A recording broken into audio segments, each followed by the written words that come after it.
जय श्रीमन्नारायण। आपके अपने YouTube चैनल आचार्य पंडित अजय शर्मा में बहुत बहुत स्वागत है। आइए आज आप सुनेंगे विष्णु पुराण के प्रथम अंश में 19वें अध्याय की कथा। अगर आपने अभी तक पिछले अध्याय की कथा श्रवण नहीं की है तो कृपा करके हमारे YouTube चैनल पर विष्णु पुराण के नाम से प्लेलिस्ट तैयार हो चुकी है।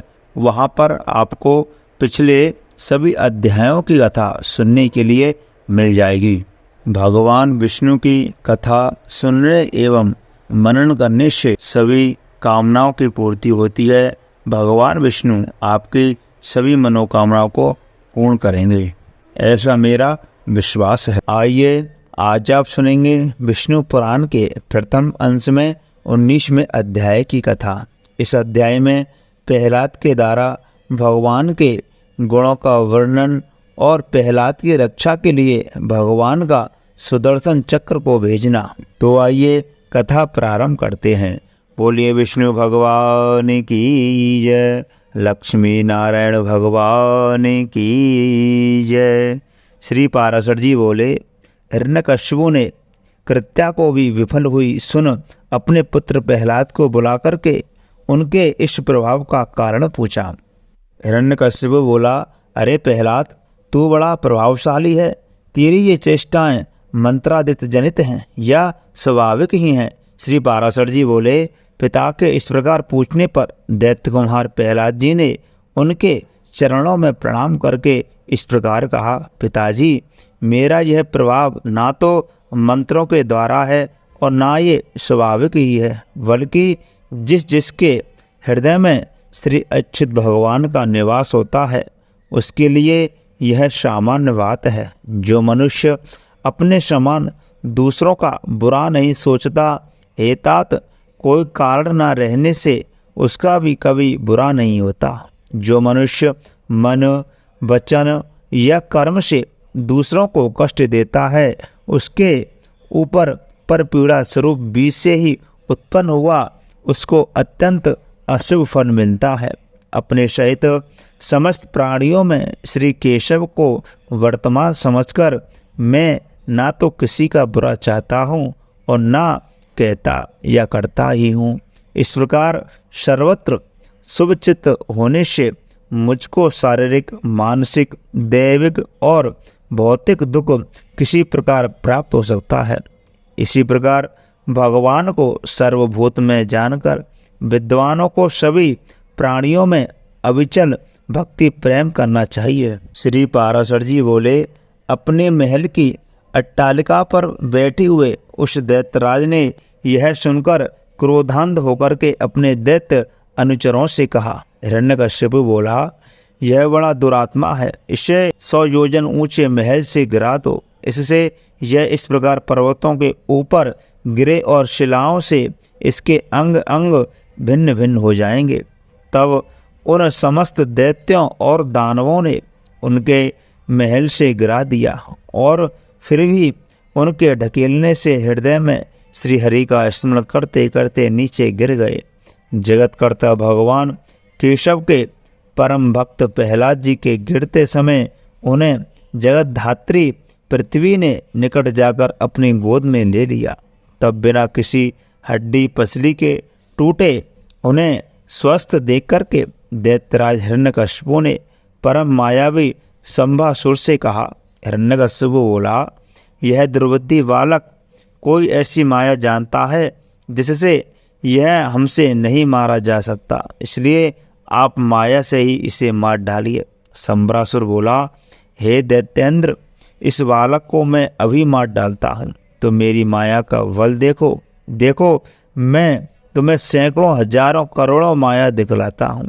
श्री पाराशर जी बोले, तब उस दुर्बुद्धि सम्रासुर ने समदर्शी प्रहलाद के लिए उनके नाश की इच्छा से बहुत सी मायाएं रची, किंतु हे मैत्रेय, सम्रासुर के प्रति भी सर्वथा द्वेषहीन रहकर प्रहलाद जी सावधान चित्त से श्री मधुसूदन भगवान का स्मरण करते रहे। उस समय भगवान की आज्ञा से उनकी रक्षा के लिए वहाँ ज्वाला मालाओं से युक्त सुदर्शन चक्र आ गया। उस शीघ्रगामी सुदर्शन चक्र ने उस बालक की रक्षा करते हुए शम्रासुर की सहस्त्रों मायाओं को एक एक करके नष्ट कर दिया। तब दैत्यराज ने सबको सुखा डालने वाले वायु से कहा कि मेरी आज्ञा से तुम शीघ्र ही इस दुरात्मा को नष्ट कर दो। अतः उस अति तीव्र शीतल और रुक्ष वायु ने, जो अति असहनीय था, जो आज्ञा यह कहकर उनके शरीर को सुखाने के लिए उसमें प्रवेश किया। अपने शरीर में वायु का आवेश हुआ जानकर के दैत्य कुमार प्रहलाद ने भगवान धरणीधर को हृदय में धारण किया। उनके हृदय में स्थित हुए श्री जनार्दन ने क्रुद्ध होकर के उस भीषण वायु को पी लिया, उससे वह क्षीण हो गया। इस प्रकार पवन और संपूर्ण मायाओं के क्षीण हो जाने पर महापति प्रहलाद जी अपने गुरु के घर चले गए। तदनंतर गुरुजी उन्हें नित्य प्रति शुक्राचार्य जी की बताई हुई राज्य फलप्रदायिनी राजनीति का अध्ययन कराने लगे। जब गुरुजी ने उन्हें नीति शास्त्र में निपुण और विनय संपन्न देखा तो उनके पिताजी से कहा, यह सुशिक्षित हो गया है। आचार्य बोले, हे दैत्यराज, हम अपने तुम्हारे पुत्र को नीति शास्त्र में पूर्णतः निपुण कर दिया है। भृगुनंदन शुक्राचार्य जी ने जो कुछ कहा है उसे पहला तत्वतः जानता है। हिरण्यकश्यप बोला, प्रहलाद, यह तो बता, राजा को मित्रों से कैसा बर्ताव करना चाहिए और शत्रुओं से कैसा, तथा त्रिलोकी में जो मध्यस्थ दोनों पक्षों के हित चिंतक हों उनसे किस प्रकार आचरण करें। मंत्रियों, अमात्यों, वाह्य और अंतःपुर के सेवकों, गुप्तचरों, पुरवासियों, शक्तियों, जिन्हें जीतकर बलात् दास बना लिया हो, अथा अन्याय जनों के प्रति किस प्रकार व्यवहार करना चाहिए। हे प्रहलाद, यह ठीक ठीक बता कि करने और न करने योग्य कार्यों का विधान किस प्रकार करे। दुर्ग और आटविक जंगली मनुष्य आदि को किस प्रकार वशीभूत करें और गुप्त शत्रु रूप कांटे को कैसे निकालें। यह सब तथा और भी जो कुछ तूने पढ़ा हो वह सब मुझे सुना। मैं तेरे मन के भावों को जानने के लिए बहुत उत्सुक हूँ। श्री पाराशर जी बोले, तब विनय भूषण प्रहलाद जी ने पिता के चरणों में प्रणाम करके दैत्यराज हिरण्यकश्यप से हाथ जोड़ करके कहा।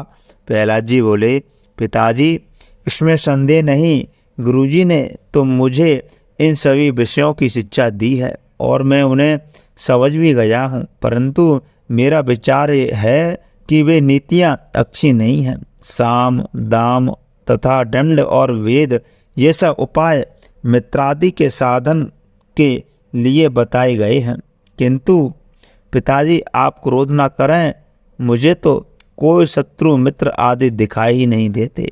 और हे महाबाहो, जब कोई साध्य ही नहीं है तो इन साधनों से लेना ही क्या है।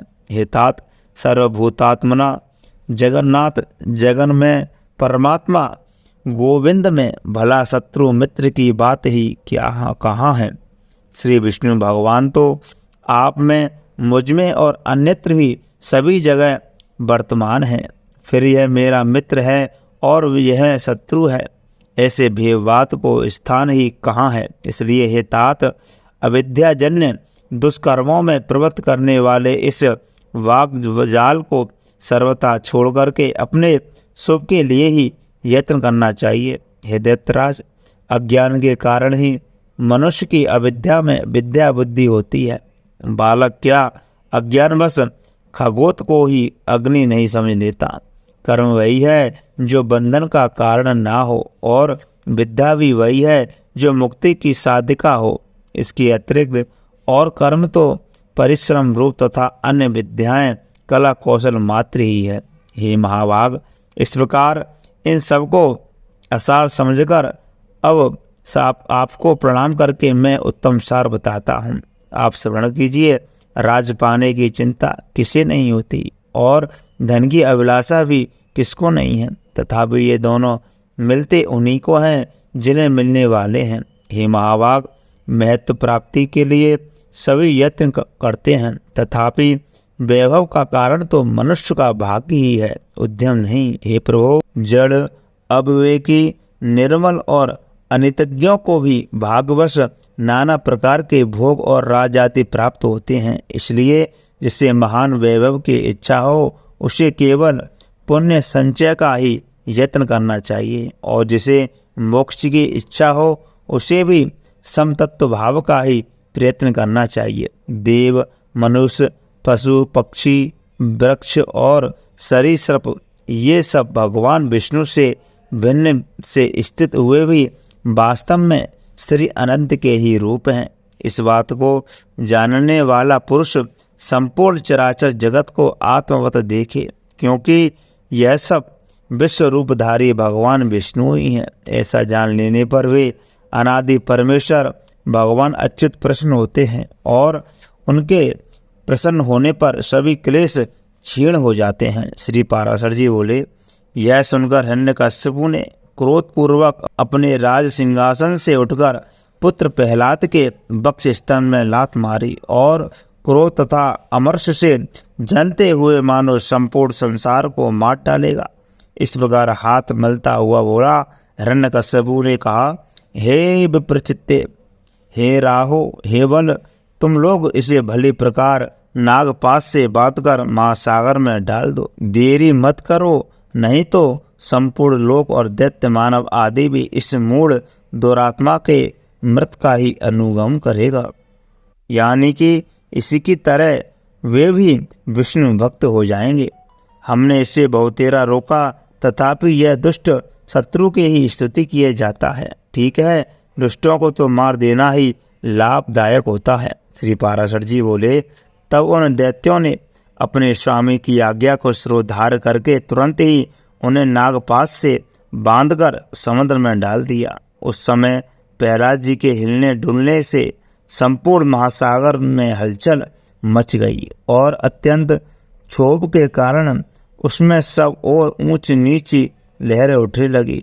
हे महामते, उस महान जल पूरे से संपूर्ण पृथ्वी को डूबती देख करके हिरण्यकश्यपु ने दैत्यों से इस प्रकार कहा।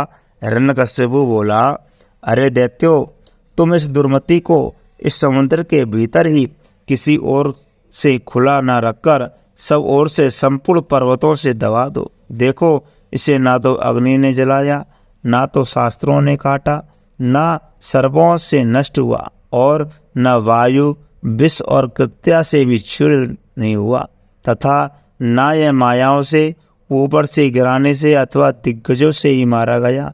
यह बालक अत्यंत दुष्ट चित्त है, अब इसके जीवन का कोई प्रयोजन नहीं है। अतः अब यह पर्वतों से लादा हुआ हजारों वर्ष तक जलती में ही पड़ा रहे, इससे यह दुर्मति स्वयं ही प्राण छोड़ देगा। तब दैत्य और दानवों ने समुद्र में ही पर्वतों से ढककर उसके ऊपर हजारों योजना का ढेर कर दिया। इस महामती ने समुद्र में पर्वतों से लाद दिए जाने पर अपने शिष्य अपने नित्य कर्मों के समय एकाग्रचित्त से श्री अच्युत भगवान की इस प्रकार स्तुति की। श्री प्रहलाद जी बोले, हे कमल नयन, आपको नमस्कार है। हे पुरुषोत्तम, आपको नमस्कार है। हे सर्वलोकात्मन, आपको नमस्कार है। हे तीक्ष्ण चक्रधारी प्रभु, आपको बारंबार नमस्कार है। गो ब्राह्मण हितकारी ब्रह्मण्य देव भगवान कृष्ण को नमस्कार है। जगत हितकारी श्री गोविंद को बारंबार नमस्कार है। आप ब्रह्मा रूप से शिव की रचना करते हैं, फिर उसके स्थिर हो जाने पर विष्णु से रूप से पालन करते हैं, और अंत में रुद्र रूप से संहार करते हैं। ऐसे त्रिमूर्ति आपको नमस्कार है। अच्युत, देव, यक्ष, असुर, सिद्ध, नाग, गंधर्व, किन्नर, पिशाच, राक्षस, मनुष्य, पशु, पक्षी, स्थावर, पिपलिका, चींटी, सरीसृप, पृथ्वी, जल, अग्नि, आकाश, वायु, शब्द, स्पर्श, रूप, रस, गंध, मन, बुद्धि, आत्मा, काल और गुण, इन सब के पारमार्थिक रूप आप ही हैं। वास्तव में आप ही ये सब हैं। आप ही विद्या और अविद्या, सत्य और असत तथा विश्व और अमृत हैं, तथा आप ही वेदोक्त प्रवृत्त और निवृत्त कर्म हैं। हे विष्णु, आप ही समस्त कर्मों के भोक्ता और उनकी सामग्री हैं तथा सर्व कर्मों के जितने भी फल है वे सब आप ही हैं। हे प्रभु, मुझ में तथा अन्यत्र समस्त भूतों और भंवरों में आप ही के गुण और ऐश्वर्य की सूचका व्याप्ति हो रही है। योगीगण आप ही का ध्यान करते हैं और याज्ञिक गण आप ही का यजन करते हैं और पितृगण और देवगण के रूप से एक आप ही हव्य और कब्ब के भोक्ता है। हे ईश, यह निखिल ब्रह्मांड ही आपका स्थूल रूप है। इससे सूक्ष्म यह संसार पृथ्वी मंडल है, उससे भी सूक्ष्म ये भिन्न भिन्न रूपधारी समस्त प्राणी हैं।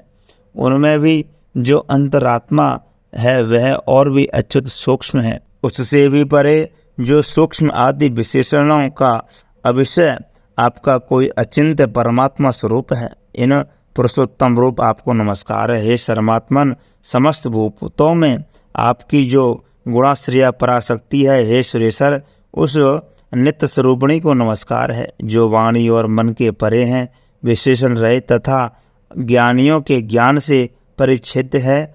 उन स्वतंत्रता पराशक्ति की मैं वंदना करता हूँ। उन भगवान वासुदेव को सदा नमस्कार है जिनसे अतिरिक्त और कोई वस्तु नहीं है तथा जो स्वयं सबसे अतिरिक्त असंग है, इसका कोई भी नाम अथवा रूप नहीं है और जो अपनी सत्ता मात्र से ही उपलब्ध होते हैं। उन महात्माओं को नमस्कार है, नमस्कार है, नमस्कार है। जिनके ऊपर स्वरूपों को न जानते हुए भी देवतागण उनके अवतार शरीर को सम्यक अर्चन करते हैं, उन महात्माओं को नमस्कार है। जो ईश्वर सबके अंतःकरण में स्थित होकर के उनके शुभाशुभ कर्मों को देखते हैं, उन सर्व साक्षी विश्वरूप नमस्कार को मैं नमस्कार करता हूँ। जिनसे यह जगत सर्वथा अभिन्न है, उन श्री विष्णु भगवान को नमस्कार है। वे जगत के आदि कारण और योगियों के ध्येय अव्यय हरि मुझ पर प्रसन्न हो, जिनमें यह संपूर्ण विश्व ओतप्रोत है। वे अक्षर अव्यय और सबके आधारभूत हरि विष्णु मुझ पर प्रसन्न हो। उनमें सब कुछ स्थित है, जिनसे सब उत्पन्न हुआ है और जो स्वयं सब कुछ तथा उनके सबके आधार हैं, उन विष्णु भगवान को नमस्कार है। उन्हें बारंबार नमस्कार है। भगवान अनंत सर्वगामी हैं, अतः वे ही मेरे रूप से स्थित हैं। इसलिए यह संपूर्ण जगत मुझी से ही हुआ है। मैं ही यह सब कुछ हूँ और मुझ सनातन में ही यह सब स्थित है। मैं ही अक्षय नित्य और आत्माधार परमात्मा हूँ तथा मैं ही जगत के आदि और अंत में स्थित ब्रह्म सम्यक परम पुरुष हूँ। बोलिए भक्त वत्सल भगवान की जय, विष्णु भगवान की जय, सभी देवी देवताओं की जय। तो प्रिय भक्तों, मैं आशा करता हूँ यह कथा आपको बहुत अच्छी लगी होगी। तो कृपा करके वीडियो को ज़्यादा से ज़्यादा शेयर करें, ज़्यादा से ज़्यादा लाइक करें और कमेंट बॉक्स में विष्णु भगवान की जय अवश्य लिखें। जो भी भक्त इस विष्णु पुराण की कथा को सच्चे मन और शुद्ध अंतःकरण से सुनता है, भगवान विष्णु की कृपा उसके ऊपर हमेशा निरंतर बनी रहती है। भगवान विष्णु की कृपा से उसके सभी मनोरथ पूर्ण होते हैं। बोलिए विष्णु भगवान की जय। जय श्रीमन नारायण।